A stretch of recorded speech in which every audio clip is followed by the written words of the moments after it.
Contadora de histórias gosta muito de contar história. Mas eu quero dizer para vocês o seguinte, que às vezes um conto ou uma história tem um conto para contar para gente. É a história, né? Mas às vezes ela quer dizer outras coisas para gente. E às vezes ela se alonga e fica comprido demais para você contar. Então eu vou dar uma dica para você que quer ser contador de histórias. Não faça uma contação de histórias com mais de 10 minutos. Ninguém aguenta, tá bom? Então eu quis trazer para vocês hoje um conto que está aqui nesse livro, Contos e Lendas de Macau, que é um conto, vou mostrar aqui para vocês, As Mãos de Lan Seng. Eu faço questão de mostrar, não sei se vai dar para vocês acompanharem daí, mas é um conto muito grande. Olha aqui, ele começa aqui, eu faço questão de mostrar ele todo para vocês. Ele vem daqui, são várias páginas, tem muita ilustração. Bom, ele vai adiante. Eu gravei este conto, li e gravei para ver quanto tempo dava. Deu exatamente 16 minutos e 43 segundos. Eu digo, gente, eu não posso contar um conto desse tamanho. E outra dica, você pode emagrecer os contos. Porque às vezes o conto quer contar tanta história que ele vai inventar, né? Muita coisa. Então tem contos dentro dos contos que você pode cortar um pouco. Então eu vou contar para vocês um recorte que eu fiz, que eu gravei e ficou em 8 minutos. Vamos ver se agora vai dar para contar em 8, mas no máximo vai chegar a 10 minutos assim. Então vamos lá. O nome do conto é As Mãos de Lan Seng.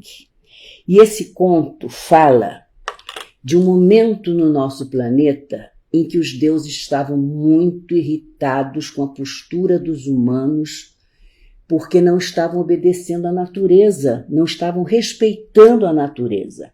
Então eram tempestades, tsunamis, enchentes, mas havia um habitante lá em Macau, que é onde essa história acontece. Esse habitante de lá se chamava Liu Xin. E ele era devoto dos deuses, vivia sempre reverenciando os deuses e talvez por conta disso ele não sofreu com essas intempéries. Ele estava dentro de casa, muito bem resguardado, mas só que reclamando.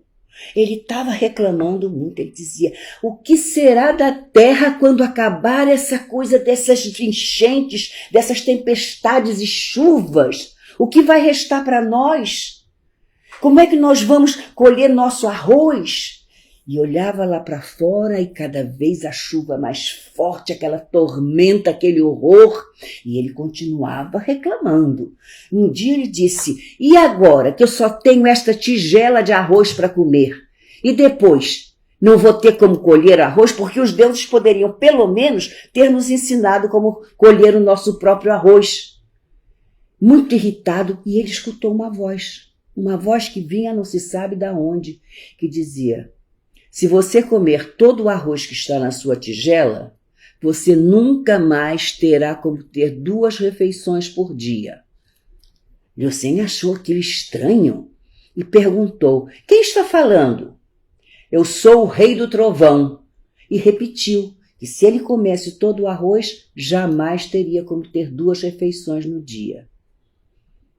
Liu Xin então ficou assim meio apavorado com aquilo. Mas, apesar da fome ser muita, ele comeu apenas metade do arroz. Comeu metade do arroz e ficou ali olhando para aquela tigela. E quando ele olhou lá para fora, parecia que o vento havia se acalmado, a chuva havia diminuído, a tempestade estava mais serena. E ele ali, atônito, começou a mexer aquele arroz que tinha ficado na tigela e apertar com os dedos. E foi amassando, e ele pensou, meu Deus, agora mesmo é que os deuses vão ficar bravos comigo porque eu estou estragando o resto do arroz que me sobrou. Mas ele continuou, não conseguia parar, como se uma força superior estivesse mandando nas mãos dele, e ele foi mexendo, grudou na mão, ele tirava, e começou a aparecer uma bolinha de um pouco daquele arroz amassado. E ele viu que era uma cabeça. Da cabeça ele fez os bracinhos, um corpo, as pernas, e ali, absorto, Liucim ficou fazendo muitos e muitos bonecos com a massa de arroz que havia sobrado. Quando ele se deu conta, tinha feito muitos bonecos, pequenininhos, muito simplórios, mas muitos bonecos. Quando ele olhou lá para fora, a chuva tinha parado. O vento tinha se transformado numa suave brisa que passeava arrastando as folhas para lá e para cá. Ele então juntou todos os seus bonecos, colocou numa sacola e foi para a praça vender. As primeiras pessoas que passaram e viram o tabuleiro lá com seus bonecos nem prestaram atenção, mas de repente uma criança passa puxada pela mão da mãe e diz: Mãe, olha lá aquele bonequinho, parece com o nosso irmãozinho, meu irmãozinho que acabou de nascer. E a mãe fica toda orgulhosa do irmão ter lembrado do seu caçula, vai lá e compra o boneco. Outra pessoa viu ela comprando, se interessou e ele começou a vender bonecos, e no final do dia ele tinha vendido todos os bonecos e ele agora tinha dinheiro suficiente para comprar mais arroz, fazer 2 refeições no dia e ainda continuar fazendo bonecos de arroz. No dia seguinte, a mesma coisa ele vendeu e então ele comprou espátulas para poder moldar melhor os bonecos e comprou tinta para pintar os bonecos e comprou verniz para envernizar os bonecos. E seus bonecos começaram a tomar outro aspecto, agora muito melhores, mais bonitos, coloridos e as vendas aumentando, até que ele pensou: eu agora devo ir lá para a cidade porque eu estou aqui muito afastado, lá tem mais gente. Então ele foi para o centro da cidade, naquele local que ele vivia, que era uma cidadezinha do interior, lá em Macau, na Praça do Senado. E as pessoas compravam lá também na cidade, compraram mais ainda. O tempo passou e ele casou e teve filho. E um dia um menino passou e disse: Liucim, por que você está tão triste? Ele disse: porque eu estou me dando conta que eu estou envelhecendo. Eu estou envelhecendo e a minha arte vai se acabar, porque ninguém sabe fazer os bonecos, ninguém sabe o segredo que eu faço para fazer esses bonecos, como é que eu misturo o arroz para fazer esses bonecos. E aí o menino disse para ele: mas e o seu filho? Por que não ensina para ele? Isso é mesmo, ele já está um rapaz, já bem grande, eu posso ensinar para ele. Foi falar com o filho, mas o filho disse: olha pai, não é isso que eu quero para mim. Eu quero ir para a cidade grande, porque na cidade grande o progresso está chegando, estão construindo muitos hotéis, muitos restaurantes, estão precisando de mão de obra. Eu vou para lá e vou trabalhar, vou arranjar emprego com a maior facilidade. O pai disse: meu filho, você vai para a cidade grande para ser criado dos grandes senhores, não é? O rapaz disse: olha, meu pai, mas pelo menos eu vou ter comida decente para comer, roupa muito boa para vestir, vou ganhar dinheiro. E o pai viu que ali não ia sair nada. O filho ia realmente para a cidade grande. Então a tristeza se apossou dele, porque ele estava vendo que ele estava envelhecendo, até que um belo dia passou um outro menino. Por que você está triste? E ele falou, e o menino disse: ensina para mim. E ele ensinou para aquele menino toda a sua arte. Este menino aprendeu. E quando o menino fez todos os bonecos com a mesma perfeição que Liucim fazia, ele morreu. E o menino então continuou fazendo os bonecos, cresceu, virou adulto, casou, teve filhos, passou para o filho, que passou para o neto, e foi passando de geração em geração até a geração de um homem que se chamava Lan Seng. E Lan Seng não sabia como aqueles bonecos tinham começado, porque já fazia muito tempo, muitas gerações tinham se passado, desde que Liucim tinha conseguido pela primeira vez fazer aqueles bonecos. Mas Lan Seng também queria passar a sua arte para outra pessoa, e ele ficava ali, olhando quem passava, na esperança de que algum garoto passasse e falasse o que o outro menino falou: ensina para mim. Quem sabe será você que está escutando essa história quem vai herdar este segredo de Lan Seng. Quem sabe você também tem essa arte em suas mãos e está esperando uma oportunidade para conseguir comprar o seu próprio arroz. Tente, experimente. Essa é a história que está aqui nesse livro Contos e Lendas de Macau, e é uma história que traz muitos contos dentro dela, né? Eu vou tirar uma colinha aqui de umas notas que eu deixei aqui para a gente conversar um pouco. O que eu chamo esse emagrecimento do conto? Eu não sei exatamente quanto conto deu. Wagner, você pode me ajudar a dizer mais ou menos quanto tempo deu? 8 minutos, quer dizer, até um pouco menos que quando eu gravei anteriormente. Então vocês vejam que de 16 minutos eu consegui contar a história para vocês. Óbvio que na história do livro, cada família por quem foi passando o segredo tem aqui escrito o nome de todo mundo, mas isso não adianta, porque a essência da história eu consegui passar para vocês em 8 minutos. Aí isso eu chamo emagrecimento da história. Na mesma medida que eu posso emagrecer uma história, eu também posso engordar uma história.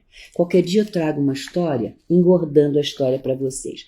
Hoje eu queria continuar com essa história mesmo aqui, para dizer o que esse conto nos conta.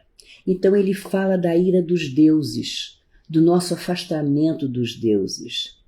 Quando a gente fala em afastamento dos deuses, a gente vai pensar logo no panteísmo. Mas eu acho que não é bem assim. Só tirar o nome Deus, né? Porque não é o Theo que está sendo notado aqui. É a própria natureza. Nós temos que reverenciar a natureza. Esquece essa coisa de que são deuses, Deus do trovão, Deus da lua, mas que existem energias espirituais, isso ninguém pode negar. Hoje não há como negar. Então, nós humanos estamos dando muito pouco valor à natureza, gastando água demais, deixando lixo nos lugares incertos. Eu tenho visto muita gente levando seu cachorrinho para fazer xixi na rua, mas não leva junto uma garrafa com água para lavar o local onde o cachorro fez xixi. E aí fica aquele cheiro. Se cada um cumprir com o seu dever... Eu outro dia achei muito bonito uma coisa, eu não tinha pensado, confesso, não tenho vergonha de confessar as coisas erradas que eu já fiz, porque eu vi uma amiga minha, ela tomou um iogurte e antes de jogar o potinho fora, ela lavou o potinho. Eu nunca tinha me dado conta disso.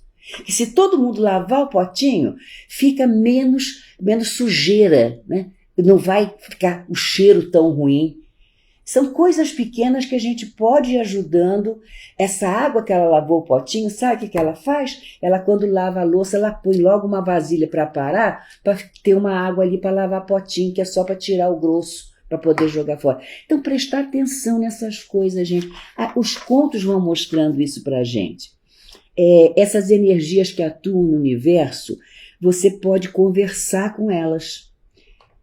Agora vamos dizer assim, agora ela ficou louca, né? Agora ela pirou de vez. Mas não pirei não.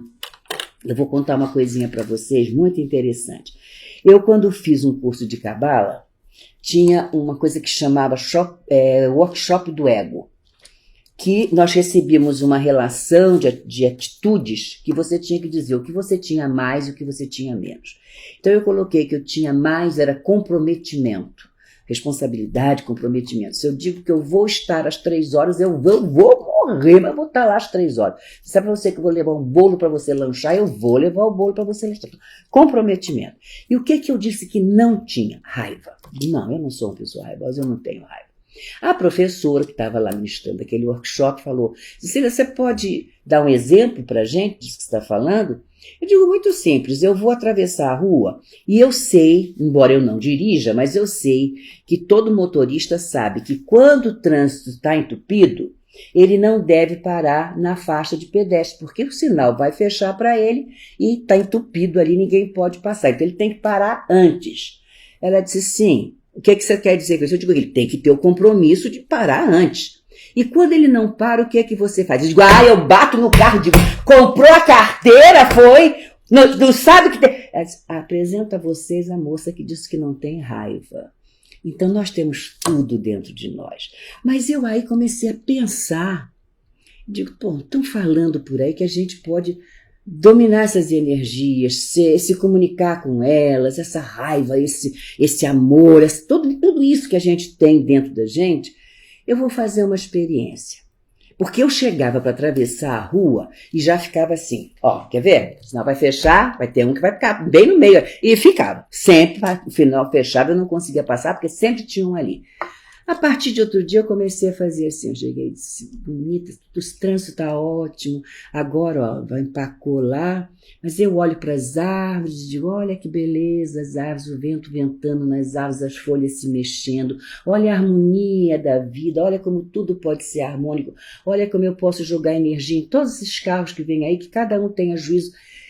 Tem uma semana que eu estou fazendo isso, nunca mais eu vi um carro ficar na faixa de pedestre.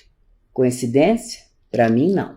Para mim, eu consigo manipular a energia que está por aí, e se cada um fizer esse pedacinho, gente, não é preciso guerra, não é preciso arma, é só amor, puro amor. Vamos ver se eu tenho mais alguma coisa para dizer para vocês aqui. A criatividade, né? Ver que o Lucien ficou ali oferecendo, o primeiro disse que queria oferecer aquele ensinamento dele, precisou um menino pedir. Esteja atento às suas intuições. Você está abrindo possibilidades para a sua arte criativa, você está criando alguma coisa, seja escrevendo um livro, seja fazendo um bolo mais gostoso, seja lá o que for, seja criativo. E o respeito à ancestralidade. Ver que essa coisa de resguardar aquela arte daquele homem que fazia os bonequinhos, isso é respeito à ancestralidade. Então eu acho que esse conto tem muita coisa a dizer para a gente. Esse conceito do que é suficiente. Meia tigela de arroz era o suficiente para alimentá-lo, não precisava comer. Então esse conceito do que é suficiente também é muito importante. Então é isso, gente. Eu acho que por hoje é só. Acho que deu para passar aí o que nos conta um conto.